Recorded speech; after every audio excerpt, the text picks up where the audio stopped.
যেই বান্দার পোশাকটা পরবে আল্লাহর জন্য, ওই পোশাকের মধ্যে বেদিনদের কোনো নিদর্শন থাকবে না।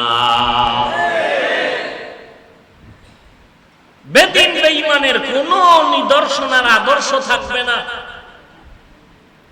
আমি মাঝে মাঝে বলি, কে কি পরিমাণ তাবলীগওয়ালা পীরের মুরিদ, ঈমান কি পরিমাণ মজবুত, নফস কি পরিমাণ গুনার আকর্ষণ থেকে দূরে, এটা বোঝা যায় হাজী সাহেবের মেয়ে আর ছেলের বিবাহের সময়। বোঝা যায়নি? তখন বোঝা যায় পীরের জিকিরের ধাক্কা কই। তখন টের পাওয়া যায় তাবলীগের চিল্লার অ্যাকশন কি। কি ঠিক কারে কইতেছেন?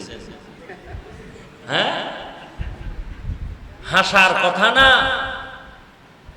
এই করোনার মধ্যে আল্লাহ পাক সুযোগ দিবেন তওবা করো।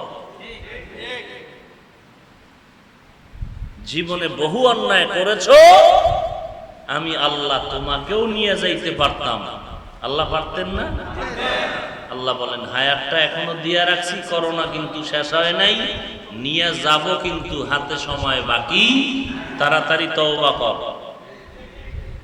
এখনো জ্বর, শরীর দুর্বল, মাথা ব্যথা, ছেলে অসুস্থ, মেয়ে অসুস্থ, নাইলে আমার ঘরের পাশের ঘরওয়ালারা অসুস্থ, একটু জানালা দিয়ে কিন্তু ঢুকলে ঢুকতে পারে।